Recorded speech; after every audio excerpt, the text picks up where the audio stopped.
अस्सलाम वालेकुम वरहमतुल्लाहि वबरकातुहू। मैं हूं सलमान मलिक और आप लोग देख रहे हैं GS वर्ल्ड। आज की इस वीडियो में हम बात करने वाले हैं नमाज की नियत कैसे करके करें। तो आइए दोस्तों शुरू करते हैं आज की वीडियो। देखिए, नियत कहते हैं पक्के इरादे को। अगर आपके दिल में नमाज अदा करने का इरादा है तो आपकी नमाज हो जाएगी, लेकिन जबान से कह लेना बेहतर है। जबान से आपको इस तरीके से कहना है, नियत की मैंने 2 रकात नमाज सुन्नत फजर की वास्ते अल्लाह ताला के सुन्नत रसूलुल्लाह की मुंह या रुख मेरा काबे शरीफ की तरफ अल्लाहु अकबर। मुंह या रुख से मतलब ये है, चाहे आप ये कह लीजिए कि मुंह मेरा काबे शरीफ की तरफ अल्लाहु अकबर, या फिर आप ये कह लीजिए कि रुख मेरा काबे शरीफ की तरफ अल्लाहु अकबर, दोनों एक ही बात है। ये तो सुन्नतों की नियत हो गई। अब हम बात करते हैं फर्द नमाज की नियत के बारे में। कभी कभी ऐसा होता है कि हम इमाम साहब के पीछे नमाज अदा करते हैं और कभी कभी हमें अकेले में नमाज अदा करनी पड़ती है। जैसे कि कभी जमात हमसे छूट जाए या हम जमात में देर से पहुंचे तो हमें अकेले में नमाज अदा करनी होती है। तो जब हम फर्द नमाज अलग पढ़ेंगे यानी कि अकेले में पढ़ेंगे तो हमें इस तरीके से नियत करना है। नियत की मैंने 2 रकात नमाज फर्ज फजर की वास्ते अल्लाह ताला के मुंह या रुख मेरा काबे शरीफ की तरफ अल्लाहु अकबर। ये तो हो गई अकेले में फर्द नमाज अदा करने की नियत।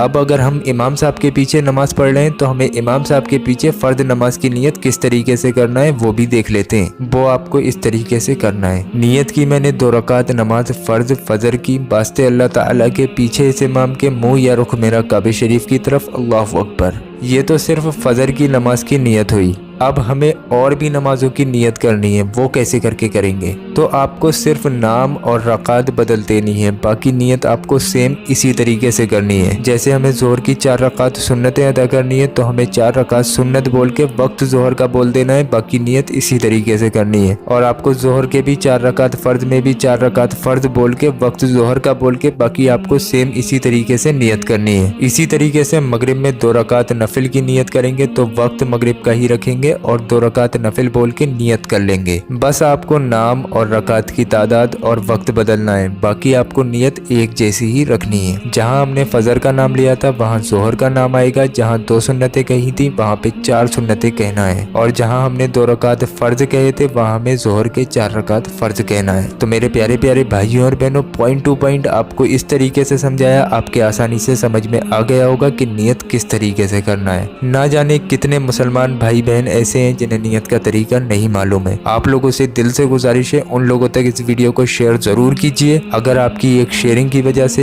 एक बंदे ने भी अपनी नियत करने का तरीका दुरुस्त कर लिया तो वो जिंदगी में जितनी भी नमाजें अदा करेगा आपको उसका अजर मिलता रहेगा। तो मेरे प्यारे प्यारे भाइयों और बहनों, सोचिए मत, इस वीडियो को दिल खोल के शेयर कर दीजिए। अल्लाह तबारक व तआला आपको इसका अजर देगा। वीडियो पसंद आया हो तो इसको दिल से लाइक कर दीजिएगा, और अभी तक अगर आपने हमारे चैनल GS वर्ल्ड को सब्सक्राइब नहीं किया है तो जरूर सब्सक्राइब कर लीजिए। हम आपकी खिदमत में इसी तरीके की रोज की 2 वीडियो लेकर हाजिर होते हैं, एक सुबह 11 बजे और एक शाम में 7 बजे। हमें आप लोगों की सपोर्ट की जरूरत है, तो हमें सपोर्ट कीजिए हमारे चैनल GS वर्ल्ड को सब्सक्राइब करके, और रोज की 2 वीडियो देखते रहिए। चलिए दोस्तों, मिलते हैं इंशाल्लाह एक और नई वीडियो के साथ। दुआओं की गुजारिश। मैं हूं सलमान मलिक। अस्सलाम वालेकुम वरहमतुल्लाहि वबरकातुहू। अल्लाह हाफिज।